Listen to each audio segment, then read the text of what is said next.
Assalamualaikum dear students, welcome to our YouTube channel CED Engineering Academy. So dear students, we have started a playlist of mechanics of solid 1 in which we solve exercise problems of the book that has been written by Singer and Patel, 4th edition. So we have question 112. The statement says determine the cross-sectional area of the members in the truss. The members are AG, this member AG, BC, this one, and CE, this one. So we have to find the cross-sectional area of these members that are given here. The stresses are not to exceed 20 kSI in tension or 14 kSI in compression.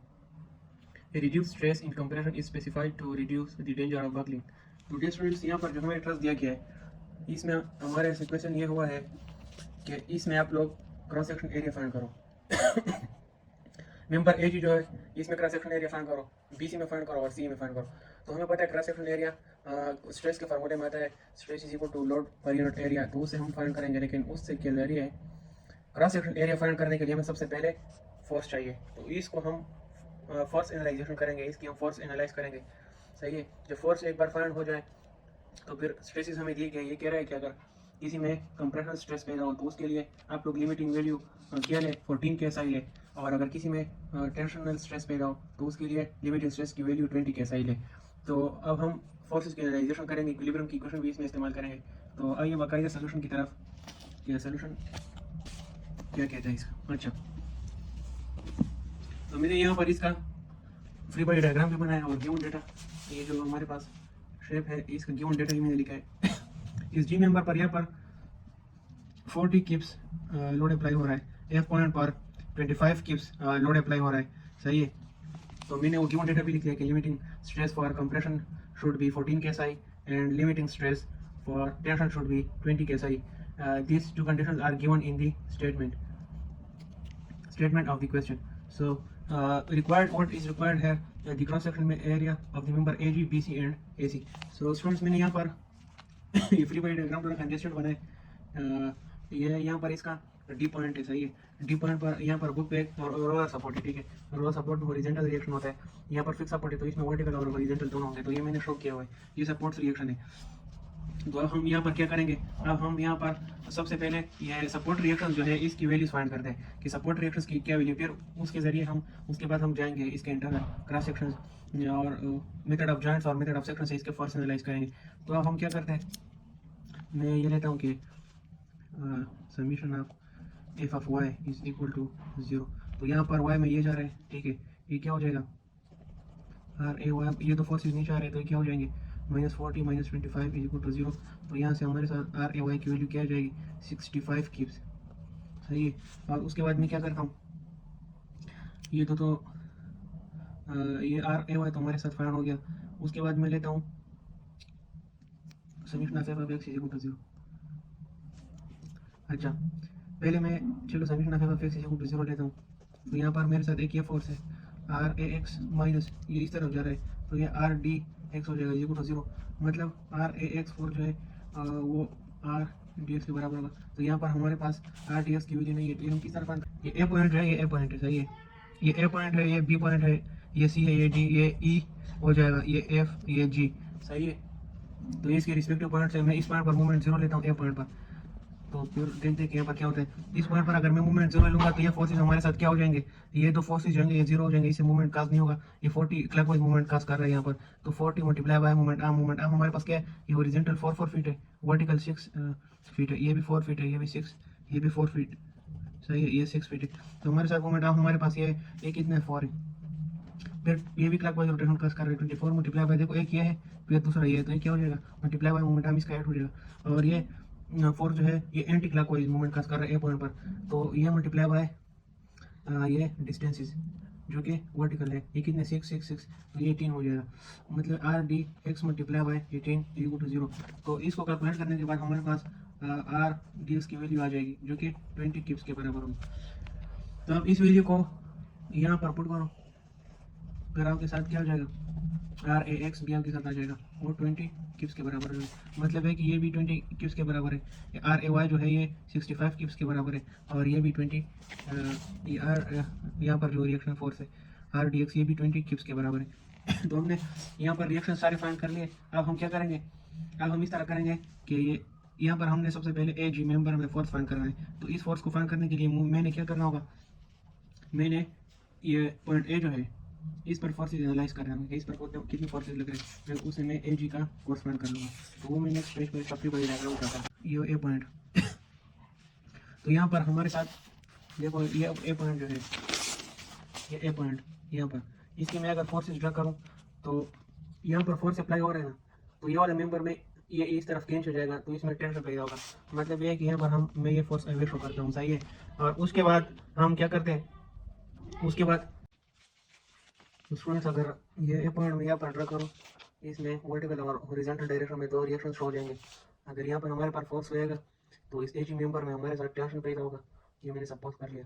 अगर हम देखें भी तो इस तरह होता है, इधर फोर्स लेगा इधर भी फोर्स लेगा, और ये मेंबर जो है इधर एक कंप्रेस होगा ये, और इसमें टेंशन पैदा होगा। तो इसको मैंने टुवर्ड्स शो कर लिया ये ए बी मेंबर को, और ए जी को अवे शो कर लिया। अगर इसका आंसर पॉजिटिव हो जाए तो इसका मतलब ये है कि हमने जो सा पोजीशन दी थी वो ठीक है, और अगर नेगेटिव हो गया तो इसका मतलब ये कि डायरेक्शन जो हमने लिया था वो उसको अपोजिट करें। तो यहाँ पर अगर हम देखें, देखो यहाँ पर इस ए मेंबर के साथ लेंथ कितना है 4 6, फिर ये हम फाइंड कर सकते हैं फिर हाइपोटेन्यूज थ्योरम से, या मैं ये भी लिख सकता हूँ अगर ये लेंथ में 2 पे डिवाइड करो तो यहाँ पर 2 हो जाएगा, यहाँ पर 3 आ जाएगा। फिर मैं यहाँ पर इस तरह भी कर सकता हूँ कि छोटा सा ट्रायंगल ड्रा करूँ, यहाँ पर इसका बेस 2 हो जाएगा परपेंडिकुलर 3, और अगर मैं हाइपोटेन्यूज फाइंड करना चाहूँ तो वो यहाँ से हमारे साथ आ जाएगा अंडर द रूट 13, तो इसका ये हाइपोटेन्यूज अंडर द रूट 13 आ जाएगा, ठीक है। अब इसका जब हम वाई कंपोनेंट और एक्स कंपोनेंट इक्विलिब्रियम के फोर्सेस में लेते हैं तो उसके साथ हम ये cos थीटा और sin थीटा के साथ हम respect to hypotenuse base perpendicular ये चीज़ें लिखेंगे। तो अब हम यहाँ पर ए जी मेंबर को फाइंड करते हैं। ए जी मेंबर को फाइंड करने के लिए हमें फिर यहाँ पर इक्विलिब्रियम की इक्वेशन की ज़रूरत होगी। उससे पहले मैं यहाँ पर इस तरह करता हूँ कि ए बी को दो कंपोनेंट्स में डिवाइड करता हूँ। एक हो जाएगा ए बी एक्स जो कि बराबर होगा ए बी cos थीटा के। cos थीटा किस के बराबर होता है तो cos थीटा बराबर होता है हमारे साथ बेस बाय हाइपोटेन्यूज, सही है। तो यहाँ पर हमारे साथ बेस क्या है, हमारे साथ बेस है 2 divide by under the root 13 A B, तो ये इसका एक्स कंपोनेंट हो गया। तो इसका वाई कंपोनेंट क्या होगा, वो होगा परपेंडिकुलर बाय हाइपोटेन्यूज, तो वो हो जाएगा 3 by under the root 13 A B, सही है। ये हमने इसको कंपोनेंट्स में रिजॉल्व किया इस ए बी फोर्स को। तो हम इसके बाद क्या करेंगे, मैं इक्विलिब्रियम की इक्वेशन लेता हूँ, summation of F of Y is equal to 0। यहाँ पर देखो एक तो ये हुआ है, सही है, और दूसरा वाई कौन सा है, दूसरा वाई ये इसका वर्टिकल फोर्स जो है ए बी का। तो ये हमारे साथ क्या हो जाएगा, अपवर्ड जाएगा तो पॉजिटिव होगा, ये आर ए वाई, ये नेगेटिव नीचे आ रहा है तो माइनस हो जाएगा, माइनस ए वाई की वैल्यू हमारे साथ ये थी 3 divided by under the root 13 A B, सही है, इज इक्वल टू 0। अच्छा, उसके बाद हम क्या करेंगे, उसके बाद हम इस तरह करेंगे कि आर ए वाई की वैल्यू तो हमें गिवन है, आर ए वाई तो हमने पिछले रिएक्शन में फाइंड कर लिया, इसकी वैल्यू हमारे साथ 65 थी, इसकी वैल्यू हमारे साथ 20 थी, तो ये यहाँ पर इसमें 65 पुट कर लो, सही है। इस तरह करके हम क्या कर लेंगे, ए बी की वैल्यू फाइंड कर सकते हैं। तो यहाँ पर ए बी की वैल्यू क्या आ जाएगी, ए बी की वैल्यू हमारे साथ आ जाएगी 78.12 क्यूब, सही है। ये हमारे साथ ए बी की वैल्यू आ जाएगी। अब इस ए बी की वैल्यू को फाइंड करने की जरूरत क्या है, अगर हमारे साथ ये भी फाइंड हो जाए, ए बी फोर्स ये भी फाइंड हो जाए और ये भी फाइंड हो जाए तो हम डायरेक्टली ए जी फाइंड कर सकते हैं, जो कि हमें रिक्वायर्ड भी इसकी ट्रांजेक्शन ये फाइंड करना है हमें। तो अब मैं क्या कर रहा हूँ, इसके बाद ए जी को फाइंड करने के लिए मैं summation of F of x लेता हूँ, सही है।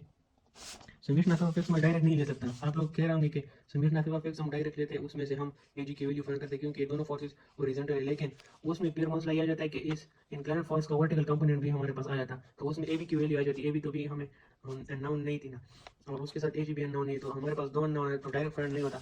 ए बी सबसे पहले हमने फाइंड करना होगा वर्टिकल फोर्सेस से, सही है, यहाँ से, फिर ये वैल्यू हम हॉरिजॉन्टल में पुट करेंगे। तो चलिए अब मैं लेता हूँ vertical forces, summation of F X equal to 0। तो यहाँ पर वर्टिकल फोर्सेस कितने 20 है, ये है ए जी, और इसका हॉरिजॉन्टल कंपोनेंट है, ये पॉजिटिव है, ये भी पॉजिटिव है, ये इंक्लाइंड ए बी का हॉरिजॉन्टल कंपोनेंट नेगेटिव है, तो ये टुवर्ड्स द लेफ्ट जा रहा है। तो मैं क्या लिख लूँगा 20 प्लस ए जी माइनस इसका वर्टिकल कंपोनेंट किसके बराबर है 2 divided by under the root 3 A B, 2 divided by under the root 13 sorry 3 नहीं 13 ए बी। तो यहाँ पर हम क्या करेंगे, ए जी को फाइंड करने के लिए हम इसमें ए बी की वैल्यू पुट कर लेंगे। ए बी की वैल्यू हमारे पास क्या थी 78.12, तो जब हम ये सॉल्व करते हैं इक्वेशन तो हमारे साथ एजी की वैल्यू आती है। एजी की वैल्यू हमारे साथ कितनी होगी 23.33 क्यूब। इसका मतलब क्या है, ये देखो ये वैल्यू हमारे साथ कैलकुलेटर पे करने के बाद मैं डायरेक्ट ये लिखता हूँ। अगर मैं आप लोग कैलकुलेटर यहाँ पर करके दिखाऊंगा तो बहुत टाइम से हो जाएगा, वीडियो लेंथी हो जाएगी। सही है, मैं डायरेक्ट आंसर लिखता हूँ। कैलकुलेटर पे करने के बाद आप लोगों के साथ ये आंसर आएगा। इसका क्या मतलब है, इसका मतलब ये है कि हमने जो डायरेक्शन इसका एज्यूम किया था वो ठीक है, वो वही रियल में भी है। तो ये एज मेंबर को मैंने टुवर्ड्स नहीं शो किया था, इसको अवे शो किया था। देखो ये इस पॉइंट से अवे जा रहा है, तो इसका मतलब ये है कि यहाँ पर टेंशन होगा। यहाँ पर मैं के साथ टी लिखता हूँ, ये अंडर टेंशन है। तो इसके लिए मैं लिमिटिंग स्ट्रेस की वैल्यू 20 के SI यूज़ करूँगा। सही है, इस तरह यहाँ पर लेकर के टेंशन के लिए 20 के SI यूज़ करूँ। अब मैंने एक उस फाइंड कर लिया, एक मेंबर, दो मेंबर रहते हैं। तो चलिए अब वो शुरू करते हैं। तो डेढ़ स्टूडेंट हमने मेंबर AG का फोर्स फाइंड कर लिया यहाँ पर। अब ये दूसरा मेंबर जो है ये BC जो है, ठीक है, BC, ये फाइंड करने के लिए मैं क्या करता हूँ, इसको फाइंड करने के लिए मैं इस तरह करता हूँ कि यहाँ पर सेक्शन लगाता हूँ, एक कट लगाता हूँ इस रीजन पर। सही है, यहाँ पर एक कट लगाता हूँ और इस पार्ट का मैं फ्री बॉडी डायग्राम आप लोगों को बनाता हूँ। यहाँ पर जो फोर्सेज होंगे तो वो एनालाइज करेंगे, इसको सेक्शन मेथड कहते हैं। सही है, और यहाँ पर जो मैंने जॉइंट ट्राई किया था वो जॉइंट मेथड था, ये वाला सेक्शन मेथड से करेंगे। तो यहाँ पर मैंने फोर्सेज कुछ इस तरह एनालाइज किए, जब यहाँ पर हम कट लगाएंगे। सही है, तो यहाँ पर हमारे साथ इस तरह का वो आ जाएगा। यहाँ पर हमारे पास जो फोर्स है ये EF है, ये CF है, ठीक, सही है। ये वाला जो है ये BC है, ये T पॉइंट है। तो मैं यहाँ पर जो कट लगा ये फोर्सेस सिर्फ शो कर रहा हूँ आप लोगों के लिए कि इस कट में कौन से फोर्सेस है। और इस यहाँ पर भी एक फोर्स लग रहा है, ठीक है, वो RDX जो कि बराबर है 20 क्यूब्स के। तो मैं मैं यहाँ पर लिखा है फॉर मेंबर BC फोर्स को फाइंड करने के लिए सेक्शन लगाओ, ये MN, मतलब MN ये कट का नाम है सेक्शन का।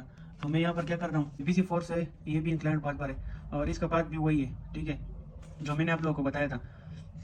इसका जो अगर हम ये इधर एक्सटेंड करें, यहाँ पर जो ट्रायंगल बन रहा था, फॉर एग्जांपल मैं आप लोग को बुक में बताता हूँ, ये BC जो है इसका बेस 4 है, ये 6। अगर मैं इसको 2 पे डिवाइड करूँ तो यहाँ पर जो ट्रायंगल बनेगा वो 2, 3 और अंडर 0, 13 आ जाएगा। इस तरह यहाँ पर 2, 3 और अंडर 0, 13।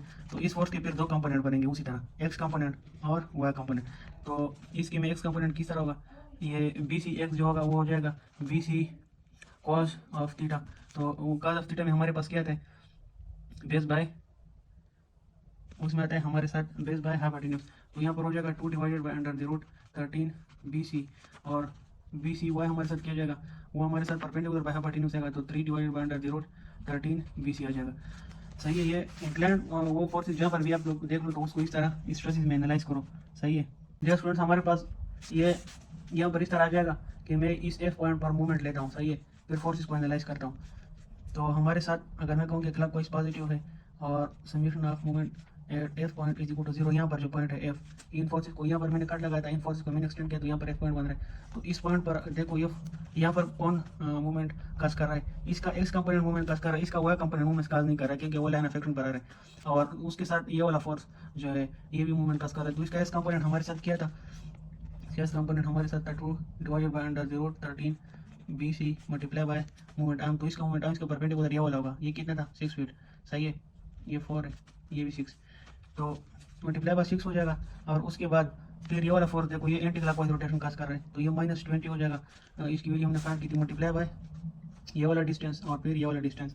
तो ये हमारे साथ क्या हो जाएगा, ये हमारे साथ 12 हो जाएगा, 0 उसको इसको इसके इसमें जो हम BC की वैल्यू निकालते हैं, सही है, कैलकुलेटर के जरिए, वो हमारे साथ आ जाएगी 72.11 किप्स। ये हमारे साथ पॉजिटिव वैल्यू आती है। और इसका मतलब ये कि BC जो है ना, यहाँ पर जो हमने BC फाइंड किया था, फाइंड कर रहे थे, उसको हमने टुवर्ड्स थ्रो किया हुआ था। इसका मतलब ये कि ये कंप्रेशन में था और ये वैल्यू पॉजिटिव आई, तो इसका मतलब है कि ये ठीक एज्यूम किया हुआ था। सही है, ये कंप्रेशन में, इसके लिए हम सिग्मा लिमिट की वैल्यू क्या लेंगे, वो है हमारे पास 14 के। सही है, ये हम एरिया में फिर पुट करेंगे। अब इसके बाद हमारे साथ दो मेंबर्स तो फाइंड हो गए। तो डियर स्टूडेंट्स, ये दूसरा मेंबर हमारे साथ जो है यहाँ पर लिखा है बुक में, ये वाला मेंबर, ये CE। तो इस मेंबर को फाइंड करने के लिए, CE को फाइंड करने के लिए हमने क्या करना होगा, देखो ई जॉइंट पर मैंने फोर्सेज एनालाइज करने होंगे। तो ई जॉइंट पर मेरे पास ये फोर्स अननोन हो गया और D भी अननोन हो गया। सही है, EF भी हो गया, तो मेरे पास इतना फोर्सेज नहीं है। तो मैं क्या करूँगा, पहले इस जॉइंट पर फोर्स एनालाइज करूंगा। ठीक है, मेरे साथ बीसी फोर्स बी फाइंड है, सही है। तो मैं यहाँ से जो फोर्स एनालाइज करूंगा, मेरे साथ ये इस मेंबर का फोर्स आ जाएगा और इस मेंबर का फोर्स आ जाएगा। तो इस ये फोर्स फाइंड करने के बाद फिर मैं क्या करूंगा, ये जॉइंट ई जो है यहाँ पर मूवमेंट ले लूंगा, इक्विलिब्रियम की इक्वेशन ले लूंगा, उससे मैं सी मेंबर आसानी के साथ मालूम कर लूंगा, सही है। तो ये मैं अभी फाइंड करके दिखाता हूँ कि आप लोगों को फिर समझ आ जाएगी। तो for member C E at joint D, तो यहाँ पर हमारे साथ जॉइंट डी जो है वो ये जॉइंट है। ठीक है, मैं इस पर फोर्सेस एनालाइज करता हूँ। यहाँ पर हमारे साथ जो पॉइंट है, देखो यहाँ पर फोर्सेस लग रहा है, तो इसको मैं अवे शो करूँगा टेंशन, और इसको मैं ये जो नीचे खींचेगा स्ट्रेच होगा, और ज़ाहिर बात है मैं इसको कंप्रेशन शो कर रहा हूँ ये सी डी को। तो मेरे साथ फिर क्या जाएगा, आप लोग जो एक फोर्स को अपने आप से भी एनालाइज कर सकते हो, ठीक है, क्योंकि आंसर तो वैसे भी सेम आता है। नेगेटिव वैल्यू में नेगेटिव या पॉजिटिव अगर आए तो उसके मुताबिक डायरेक्शन चेंज करें, सही है। इसको मैंने इस तरह शो किया। फिर यहाँ से यहाँ पर एक हॉरिजॉन्टल फोर्स लग रहा है, इसका ये आर डी एक्स है जो कि 20 किप्स है, और उसके बाद ये वाला जो है ये डी ई है, सही है, और इसको मैंने सी डी का नाम दे दिया।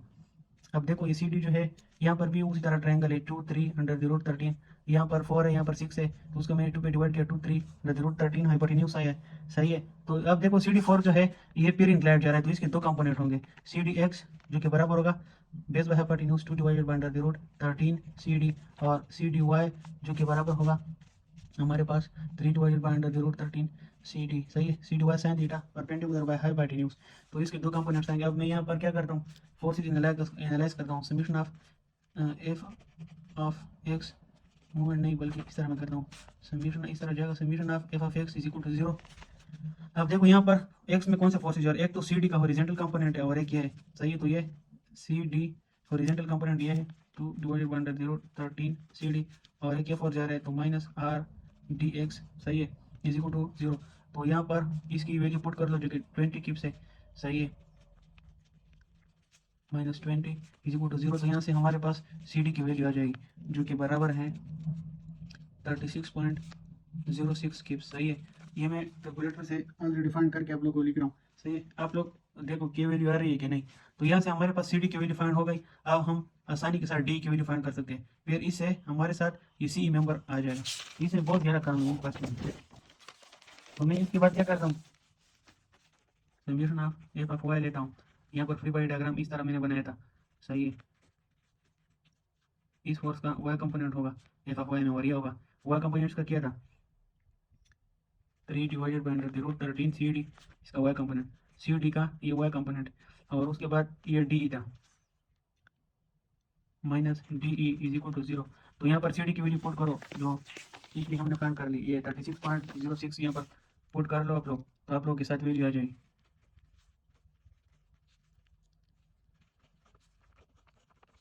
तो यहाँ से आप लोगों के साथ डी की वैल्यू आ जाएगी जो कि बराबर है 30 क्यूब्स की, सही है। अब डियर स्टूडेंट्स हमने ये भी फाइंड कर लिया, ये मेंबर भी फाइंड कर लिया। अब हम इस जॉइंट पे इक्वेशंस लेकर ये आसानी के साथ फाइंड कर सकते हैं, सही है। अच्छा चलिए अब प्रोसीड करते हैं। अब मैं ये ई जॉइंट लेता हूँ, सही है। ये ई जॉइंट जो है इस जॉइंट पर फोर्सेस को एनालाइज करता हूँ, फिर इससे हमारे पास सी ई मेंबर आ जाएगा। देखो एच बी हमने फाइंड किया हुआ है, ये भी फाइंड किया हुआ है, ये हमारे साथ आ जाएगा। अच्छा तो मैं यहाँ पर लिखता हूँ for C E at, for finding C E member C E at joint E. तो ई जॉइंट पर अब हम फोर्सेस एनालाइज करते हैं। देखो ई जॉइंट पर कितना फोर्सेस है, ये वाला है, ये है और ये है। तो इसको हम किस तरह बनाते हैं, देखो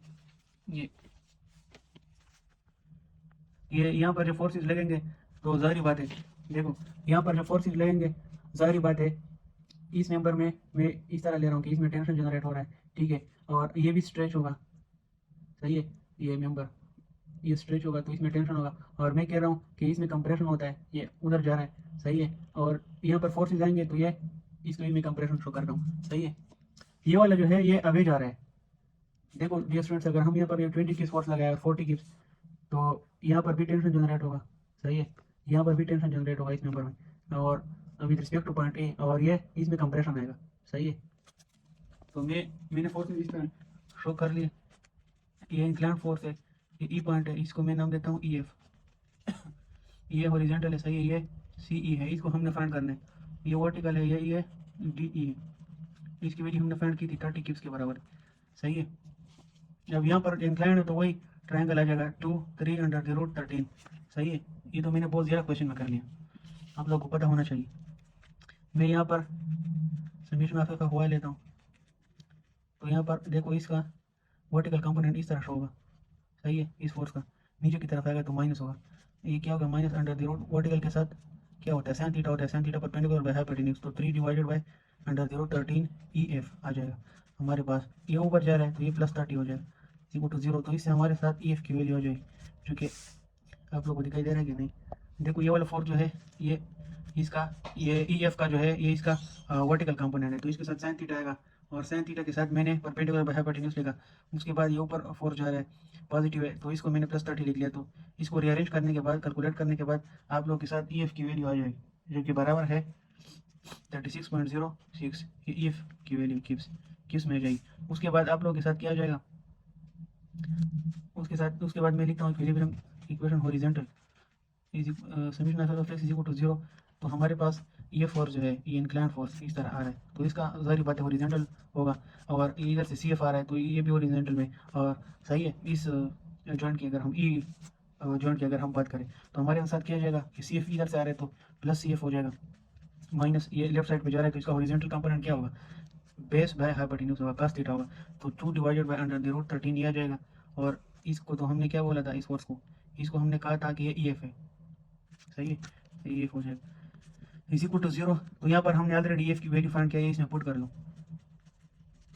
ई एफ क्या है यहाँ पर 36.06 किप्स इज इक्वल टू 0, तो सी एफ वैल्यू हमारे साथ इधर से फाइंड हो जाएगा, वैल्यू को कैलकुलेट करो, सही है। यहाँ से पर हमारे साथ सी एफ की वैल्यू आ गई 20 किप्स, तो ये वैल्यू हमारे साथ पॉजिटिव आएगी, आएगी। पॉजिटिव क्यों आ गई, इसका मतलब ये कि हमारे साथ ये सपोज डायरेक्शन जो था ये वाला ये ठीक है, क्यों, क्योंकि यहाँ पर कंप्रेशन पैदा हो रहा है, ये टुवर्ड्स आ रहा है, अभी नहीं जा रहा। तो यहाँ पर मैंने कंप्रेशन जो लिया था, सपोज किया था, वो ठीक है, सही है। अब मैं इसके बाद, अब हमने फोर्सेस फाइंड कर लिए सारे मेंबर्स के जो तीनों के। अब हमने यहाँ पर स्ट्रेसिस, लिमिटिंग स्ट्रेसिस की वैल्यू भी गिवन है। अगर कंप्रेशन हो तो उसके साथ 14 के एस आई वैल्यू लगानी है, सही है स्टूडेंट्स। यहाँ पर हमने फोर्सेस फाइंड कर लिए, लिमिटिंग स्ट्रेसेस जो है उसकी वैल्यू हमारे साथ दी गई है। अगर कंप्रेशन में एक मेंबर हो तो उसके साथ 14 के साई लगाना है, और अगर टेंशन में हो तो उसके साथ 20 के साई लगाना है, सही है।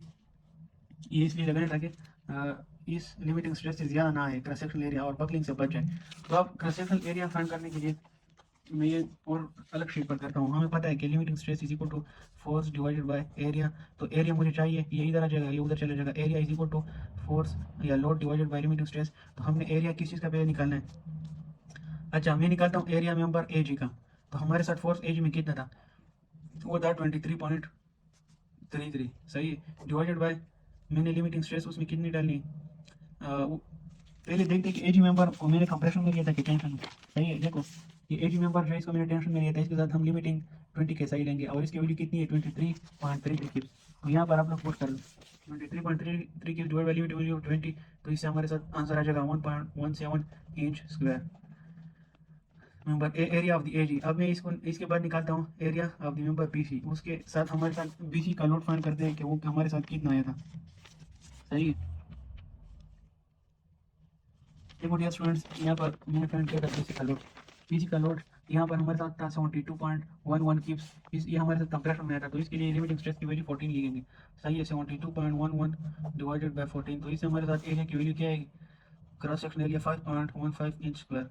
देखो कंप्रेशन में ये आया था, तो इसका मतलब क्या है, इसका value of the area of the cross section बहुत ज़्यादा है, क्योंकि कंप्रेशन में ये मेंबर वीक होता है। तो जब वीक होता है तो हमने यहाँ पर एरिया बढ़ाना है ताकि ये बकलिंग से बच जाए, ये हो गया। अब उसके बाद हम क्या करेंगे, area of the member C E लिखेंगे। सी ई तो हमने अभी अभी फाइंड कर लिया, ये जो है ना, ये मैंने सी एफ लिखा है, ये सी एफ नहीं है डियर स्टूडेंट। ये देखो यहाँ पर ये सी ई है, ये फोर्स है, यहाँ पर मैंने शायद थोड़ी गलती हो गई, ये फोर्स जो है ये सी ई है, तो यहाँ पर मैं सी ई लिखूंगा, एफ नहीं लिखूंगा। ये अपना आप लोगों के साथ अपने आप के साथ ठीक कर ले, सही है। कभी कभार हम भी हमारा भी ध्यान नहीं होता है, कभी कभार गलती हो जाती है। ये सी ई है, तो सी ई की वैल्यू हमारे साथ कितनी थी, वो 20 किप्स की कंप्रेशन में थी, सही है। तो यहाँ पर क्या जाएगा 20 डिवाइडेड बाय 14, क्योंकि कंप्रेशन के लिए हमने ये वैल्यू लेनी, तो इससे हमारे साथ क्या आंसर आ जाएगा, इससे हमारे साथ आंसर आ जाएगा 1.43 इन स्क्वायर। ये वैल्यू हमारे साथ कंपैरिजन में थी, तो ये इसका आंसर है। देखते हैं कि बुक में भी वही वैल्यू है कि नहीं। देखो डियर स्टूडेंट्स, बुक में भी वही वैल्यू है 1.17, 5.15 और 1.13 इन स्क्वायर। तो ये था इसका सोल्यूशन। ये थोड़ा लेंथी था, लेकिन मैंने पूरा कोशिश किया कि आप लोगों को समझ आए। फिर मिलते हैं इंशाल्लाह नेक्स्ट वीडियो में, तब तक के लिए इतना ही। खुदा हाफिज़।